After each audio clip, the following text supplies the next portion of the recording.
Radio Noida लोकमंच 91.2 FM पर मैं विनोद शर्मा आपका स्वागत करता हूं। हमारा साप्ताहिक कार्यक्रम जन की बात।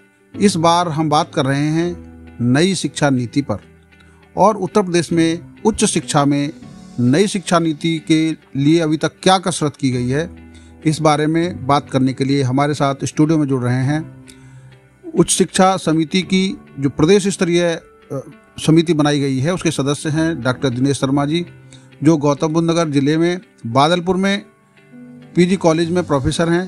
डॉक्टर दिनेश शर्मा जी का मैं अपने स्टूडियो में स्वागत करता हूं। नमस्कार दिनेश जी। नमस्कार सभी को। मैं जानना चाहता हूं, जो नई उच्च शिक्षा नीति लागू की गई है पूरे देश भर में, उसमें उत्तर प्रदेश में जो कॉलेजों के लिए व्यवस्था की गई है, उसकी अभी तक की प्रोग्रेस रिपोर्ट क्या है, वो हमारे श्रोताओं के साथ शेयर कीजिएगा। धन्यवाद मनोज जी। एक्चुअली प्रदेश जो हमारा प्रदेश है पूरे देश में पहला राज्य है जहाँ पर नई शिक्षा नीति को जमीनी स्तर पर लागू किया गया है जी। मतलब कि उसको इम्प्लीमेंट इस स्टेज में ले आए हैं कि कॉलेज लेवल पे लागू हुई है, यानी जो आगामी सत्र है उसमें जो प्रवेश होंगे प्रथम के वो सारे के सारे नई शिक्षा नीति के पैटर्न पे होंगे। अच्छा। हाँ, और जैसा कि आप जानते हैं नेचुरली माननीय मुख्यमंत्री, माननीय शिक्षा मंत्री जी या प्रमुख सचिव महोदया, अपर मुख्य सचिव महोदया ने काफी प्रयास के बाद लगभग 260 प्रोफेसर्स की टीम थी ये पूरे प्रदेश में, डिफरेंट यूनिवर्सिटी कॉलेज मिला के सभी ने इस पर काम किया लगभग एक साल। और अब जो सबसे महत्वपूर्ण पहलू था, यानी उच्च शिक्षा नीति जो लागू करने का माध्यम है, जो भी उसके उद्देश्य है, वो माध्यम था पाठ्यक्रम। तो पहले स्तर में पाठ्यक्रम में वो विषय जहाँ पर बीए, बीएससी, बीकॉम, जहाँ 3 विषय ऑप्शन होता है, यानी कि जैसे zoology, botany, chemistry, history, geography, Hindi, इस पैटर्न से जहाँ बीए, बीएससी और प्रदेश के लगभग 90% छात्र इसी पैटर्न में पढ़ते हैं। तो इस पैटर्न के सारे पाठ्यक्रम तैयार कर दिए गए हैं और उस तैयार पाठ्यक्रमों को इस पहले स्टेप पे लागू किया गया। तो जो पाठ्यक्रम तैयार किए गए हैं उसमें जो इस समय मौजूदा पाठ्यक्रम है उसमें किस तरह के बदलाव हैं जो छात्र देखेंगे कि उनकी पढ़ाई में किस तरह का बदलाव किया गया है? जी देखिए, जो अभी तक जो नई शिक्षा नीति के मुख्य जो उद्देश्य है, जैसे हम कह सकते हैं रोजगार परक, ऐसा नहीं है जॉब पहले ही मिलता था, अभी मिलता था, लेकिन एक बड़ी विडंबना ये थी कि अधिकांश हमारे बच्चे जो है वो जॉब लेने में सक्षम नहीं हो पाते थे। तो उसका जो मुख्य पहलू है कि रोजगार परक, हर विषय को रोजगार परक बनाया गया है। साथ साथ हर बच्चे को अपने ग्रेजुएशन के दौरान रोजगार परक पाठ्यक्रम अलग से पढ़ने होंगे, जिससे यदि वो चाहे तो स्वरोजगार भी कर सके। और ये रोजगार परक पाठ्यक्रम सिर्फ ये नहीं है कि विषय से संबंधित है, ये रोजगार परक पाठ्यक्रम वो भी है, इनमें वैसे विषय भी शामिल है। मान लीजिए कहीं कोई लोक विधा है, जैसे अपने यहाँ पे रागनी चलती है जी इस क्षेत्र में, तो अगर कोई कॉलेज चाहे तो 3 क्रेडिट का रागनी पाठ्यक्रम बना सकता है, जो रागनी गा के भी, रागनी को प्रचारित करके भी लोग अपना रोजगार पा सकते हैं। तो ये आजादी दी गई है कि लोकल स्तर पर जो विधाएं हैं, कंपनियों के अलावा, दुकानों के अलावा, उद्योगों के अलावा, उनको भी नौटंकी हो सकती है। ऐसी जो हमारी प्रचाएं खत्म होने के कगार में है। तो यदि इसको पाठ्यक्रम के रूप में शामिल करेंगे कॉलेज, तो 2 फायदे होंगे। एक तो हमारी जो विधाएं, जो हमारी विरासत है, वो बची रहेगी, और बच्ची इसलिए रहेगी, बच्चे उसको रोजगार की तरह देखेंगे। क्योंकि अगर आज रागनी को जाता है तो उस रागनी वाले को 3 क्रेडिट का बेनिफिट नहीं मिलने वाला। अगर मैं रागनी गायक में कोई बादलपुर कॉलेज या नोएडा कॉलेज का एक पाठ्यक्रम बनाते हो, रागनी वालों से सीखे कैसे गाई जाती है, तो उसके 3 क्रेडिट का पाठ्यक्रम होगा, उसे सर्टिफिकेट मिलेगा और नेचुरली उसका जो वर्किंग लोड है वो कम हो जाएगा। तो एक तो ये है कि रोजगार पर पाठ्यक्रम बनाया गया। दूसरा एक महत्वपूर्ण पहलू ये इंट्रोड्यूस किया गया है इसमें कि हर विषय, हर वर्ष में एग्जिट एंट्री पॉइंट है। अच्छा। अभी तक 3 साल के लिए बच्चा जो एडमिशन लेता था, वो फर्स्ट ईयर में एडमिशन मान ली किसी कारण से छोड़ दिया, तो फर्स्ट ईयर बेकार हो गया उसका। अब कोई ऐसा नहीं है, किसी भी 1 साल करने बाद छोड़ेगा बच्चा तो उसको कुछ मिलेगा। जैसे 1 साल पर छोड़ेगा सर्टिफिकेट मिलेगा। अच्छा। 2 साल पर छोड़ेगा डिग्री मिलेगी, डिप्लोमा मिलेगा, और 3 साल पर छोड़ेगा तो डिग्री मिलेगी। अच्छा। 4 साल पर जाएगा तो डिग्री विद रिसर्च मिलेगी, 5 साल पर जाएगा तो पीजी मिलेगा। इस तरह से हर कोई भी बच्चे का बेकार नहीं होगा। अगर किसी कारण से छोड़ता है, चाहे उसकी समस्या है, बच्चियों की शादी हो गई है, कुछ हो गई है, तो उतना छोड़ सकता है। मान लीजिए 1 साल करने के बाद सब कुछ, बच्चे की शादी हो गई है, कुछ हो गया, छोड़कर सर्टिफिकेट मिल गया और छोड़ के चले गए। अब उसे 5 साल 6 साल कभी लगा के अब मुझे अपनी अपनी पढ़ाई पूरी करनी, तो जहाँ से छोड़ा है वो अगले वर्ष में प्रवेश लेके अपनी पढ़ाई आगे कंटिन्यू कर सकता है। तो एग्जिट भी कर सकता है बच्चा और दोबारा नया प्रवेश भी कर सकता है। तो एक जो नया पाठ्यक्रम है जिसमें ये डाला गया है, एक ये महत्वपूर्ण इसमें चेंज किया गया है।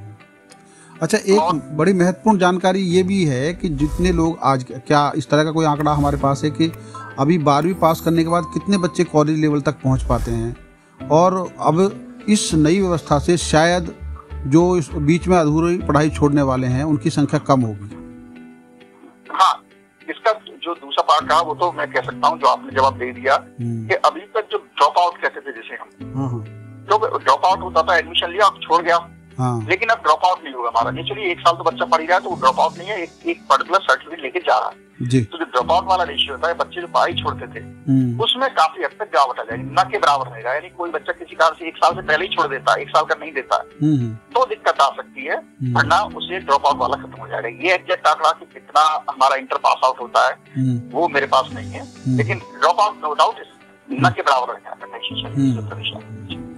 एक सवाल ये है कि जब हम उच्च शिक्षा में भारी बदलाव कर रहे हैं, तो हमारे पास इंफ्रास्ट्रक्चर जो इस समय है, क्या उसमें भी अपग्रेडेशन की तैयारी है? किस तरह के नए कॉलेज खुलने का, या जो कॉलेज हैं उनके अंदर नया विस्तार होने का, इस तरह की कोई तैयारी की गई है? देखिए, इसका अगर मैं इंफ्रास्ट्रक्चर की बात करूं जी, तो बेसिकली नो डाउट कुछ चीजें ऐसी हैं, कुछ नए टॉपिक आएंगे, नई चीजें आएंगी जिनके लिए जरूरत पड़ेगी। लेकिन अगर विषय के कंटेंट की बात करूं जी, तो विषय का कंटेंट में बहुत बड़े चेंजेस नहीं है, सिर्फ उसके स्किल ओरिएंटेड पार्ट को रीओरिएंट किया गया है, और विषय के कंटेंट में चेंज नहीं है, तो नेचुरल सी बात है उस इंफ्रास्ट्रक्चर से नहीं पड़ेगा। इंफ्रास्ट्रक्चर हमें कहा चाहिए स्किल ओरिएंटेड कोर्स की बात, लेकिन वहाँ भी जो नई शिक्षा नीति में जिस तरह एक MOU साइन हुए MSME से, यानी हर में जो MSME उनकी मदद से रोजगार पर पाठ्यक्रम चलेंगे, उद्योग विभाग की मदद से चलेंगे, पॉलिटेक्निक इंजीनियरिंग IIT की मदद से चलेंगे, चाबी या आपके लोकल जो लोक विधा के गायक लोग हैं उनकी मदद से चलेंगे। यानी कि वो इंफ्रास्ट्रक्चर चाहिए वो लगभग, क्योंकि उस जो स्किल कोर्स है उसका उद्देश्य ये है कि बच्चा जाके ट्रेनिंग ले। अगर वो कॉलेज में पढ़ रहा है तो कोई फायदा नहीं उस ट्रेनिंग का, ऑन जॉब ऑन तो बाहर निकलेगा, तो उसके लिए इसलिए बड़ा रोजगार के लिए, रोजगार पाठ्यक्रम के लिए हमें इंफ्रास्ट्रक्चर डेवलपमेंट की जरूरत नहीं पड़ेगी। एक बेनिफिट या जो लोग कहते हैं कि इंफ्रास्ट्रक्चर जरूरत है, वो क्या कहते हैं कि सेमेस्टर सिस्टम में लागू हो गया है। अभी तक एनुअल सिस्टम था हमारे यहाँ, अब सेमेस्टर सिस्टम है और क्रेडिट बेस्ड सिस्टम है।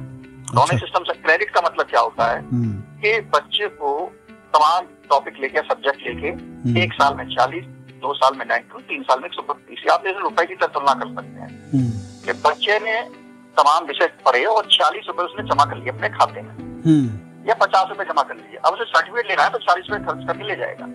जब उसने 92 जमा कर लिए तो ये खाते में उसके क्रेडिट जमा होते रहेंगे, और जब वो जो सर्टिफिकेट लेना चाहेगा डिप्लोमा, और जिसके लिए उतने रिक्वायर्ड है, डिप्लोमा खरीदने के लिए आप कह सकते हैं 92 रुपए चाहिए, ये तो उसके खाते में 92 रुपए हैं तो डिप्लोमा ले लेगा, नहीं है तो डिप्लोमा नहीं ले पाएगा। ऐसी सर्टिफिकेट तो 40 ले लेगा, ऐसी डिग्री तो 132 ले लेगा। तो ये जो इंफ्रास्ट्रक्चर की बात आ रही है वो इसलिए आ रही है कि हमारा सेमेस्टर सिस्टम हो गया है। मैं इसको दूसरे नजरिए से कहता हूँ, अगर वर्कलोड लोग देखें, वर्कलोड जो टीचर्स का पुराने वर्कलोड से चेंज हुआ है, जो वर्तमान व्यवस्था है, अगर कमी थी, मान लीजिए कहीं टीचर कम आज थे तो वो कल भी कम है, लेकिन जिस दिन आज पढ़ा रहे थे उतना ही वर्कलोड उनका, बल्कि उससे थोड़ा सा कम ही होगा नई शिक्षा नीति। तो पर एक अंतर बेसिक क्या है, अभी तक जो बच्चे कॉलेज आने से, जैसे एडमिशन ले लिया कॉलेज नहीं आ रहा है, वो बहुत कम हो जाएगा। इससे अब बच्चे को कॉलेज आना पड़ेगा। कारण क्या है, एक तो 6 महीने पहले, दूसरे सतत आंतरिक मूल्यांकन है, यानी बच्चा सिर्फ विश्वविद्यालय परीक्षा पे निर्भर नहीं है। 100 में नंबर में से हर पेपर में 100 नंबर होंगे, 25 नंबर का सतत आंतरिक मूल्यांकन होगा, और उसके नंबर उसे 6 महीने के अंदर टीचर्स को अपलोड करना है बीच में, जिसमें अटेंडेंस होगी। तो अब क्या है, जो बच्चा एडमिशन ले जाते थे तो साल के अंत में आए एग्जाम दे लिया, अब ऐसा नहीं चलेगा। अब टीचर को भी सारा रिकॉर्ड रखना है, बच्चे को भी आना है, तो उस ढंग से आप कह सकते हैं। तो एक वर्कलोड जो अभी तक हवा में था, मैं कह सकता हूँ, वो वास्तविकता में लोगों को करना पड़ेगा। अगर अब अटेंडेंस देर से लेते थे तो अब अटेंडेंस होगी बच्चे की।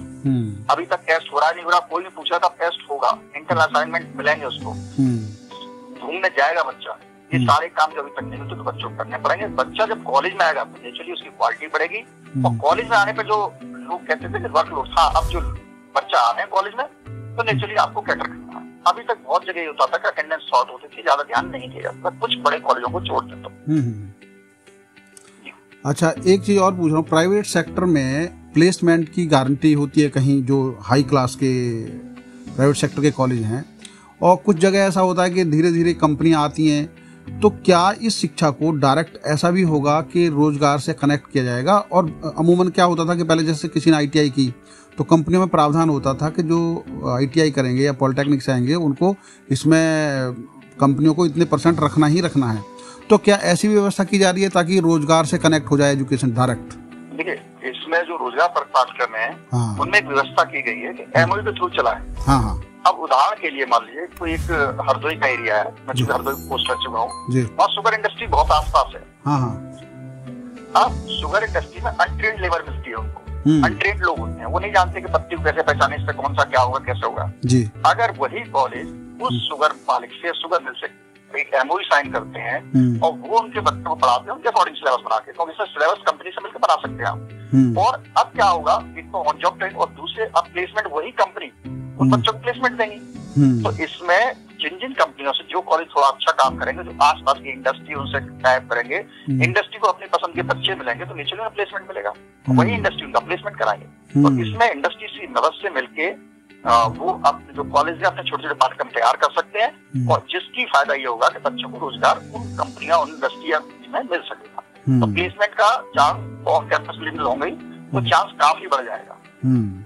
अच्छा, जैसे आपने उदाहरण दिया, मैं एक दूसरा उदाहरण देता हूँ कि जैसे सिविल कंस्ट्रक्शन कंपनी का जो नेटवर्क है उसमें अमूमन क्या होता है कि एक सिविल इंजीनियर हो गया, या उसमें अगर हमने वो कर लिया BTech सिविल कर लिया या MTech सिविल कर लिया, लेकिन नीचे का जो लेवल है सुपरवाइजर लेवल का या और भी नीचे का लेवल है जिसमें बहुत सारे काम ऐसे टेक्निकल होते हैं और उसमें काम भी करना होता है, तो उस फील्ड को भी खोलने का कहीं प्रयास किया गया है? सभी फील्ड खुले हुए। अब जैसे आपने इसका एग्जाम्पल दिया, मान लीजिए फिजिक्स का बच्चा है, BSc कर रहा है और कोई कॉलेज एक मतलब बड़ी बिल्डिंग कंपनी से या बिल्डिंग कंस्ट्रक्शन कंपनी से टाइप कर लेता है, तो नेचुरली फिजिक्स वाला बच्चा सारा इलेक्ट्रीशियन सारा सिस्टम कर सकता है। तो उनको उस ढंग से डिजाइन करेगा, वो उनको रोजगार देंगे और उनके अकॉर्डिंग बच्चे को कॉलेज मिलकर ट्रेन करेगा, इसका सर्टिफिकेट देंगे। तो ये सारे फील्ड खुले हुए हैं और ये कॉलेज को अपने आसपास क्या चल सकते हैं, कहाँ बच्चे रोजगार पा सकते हैं, उनसे मिलके ये थोड़ा सा मेहनत कॉलेजों को करनी पड़ेगी। लेकिन अमूमन अभी भी ऐसा होता है कि जो कॉलेज गवर्नमेंट के खुले हैं या गवर्नमेंट एडेड कॉलेज हैं जिनमें उनमें बहुत सारे ऐसे कोर्स जो वास्तव में जरूरत है वो नहीं होते, जैसे मैं कह रहा हूँ MBA है, BCA है, BBA है, उस तरह के कोर्स एकेडमिक में कम होते हैं, उनके लिए भी कोई पूरे प्रदेश में प्लानिंग की गई है क्या? देखिए, क्या ही बात कर पहलू बताया, उसमें एक पहलू ये भी है कि मल्टी डिसिप्लिनरी अप्रोच।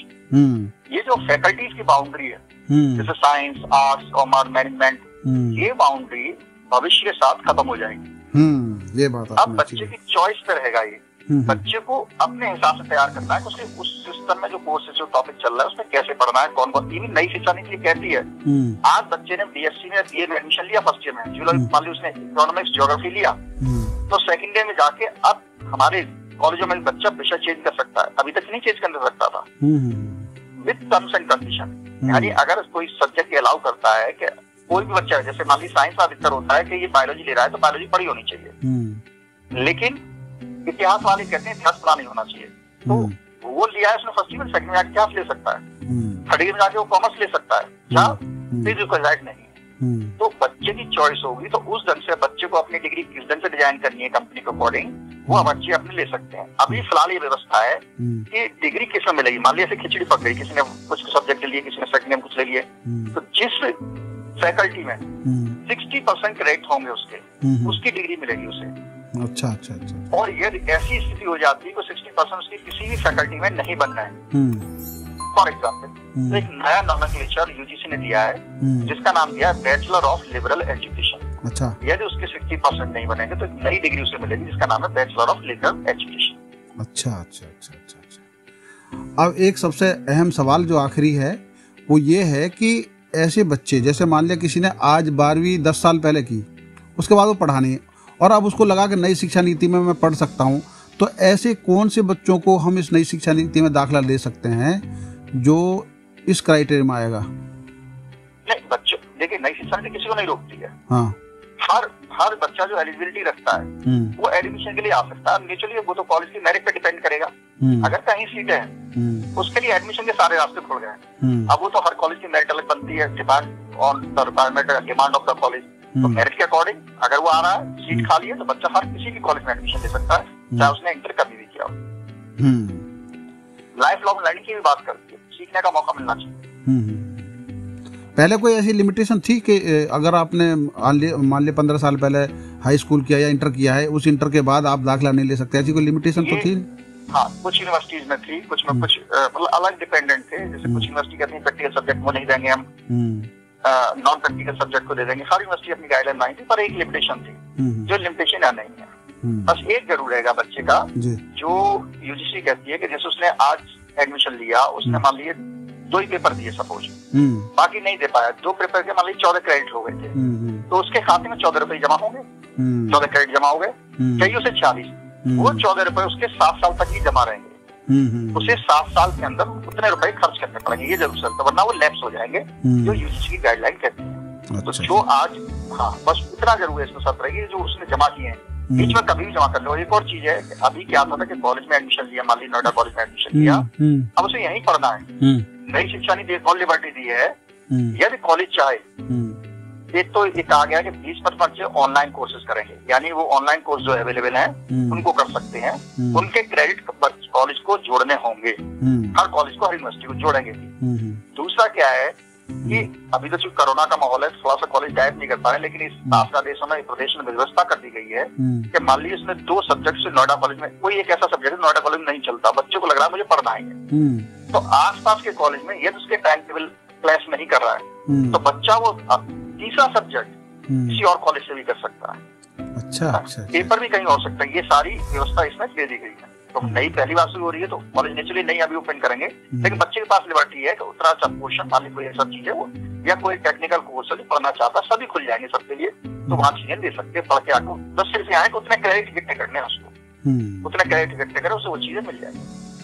मतलब ये मान लिया जाए कि 1 जुलाई 2022 में नई शिक्षा नीति के तहत सारे दाखिले होंगे।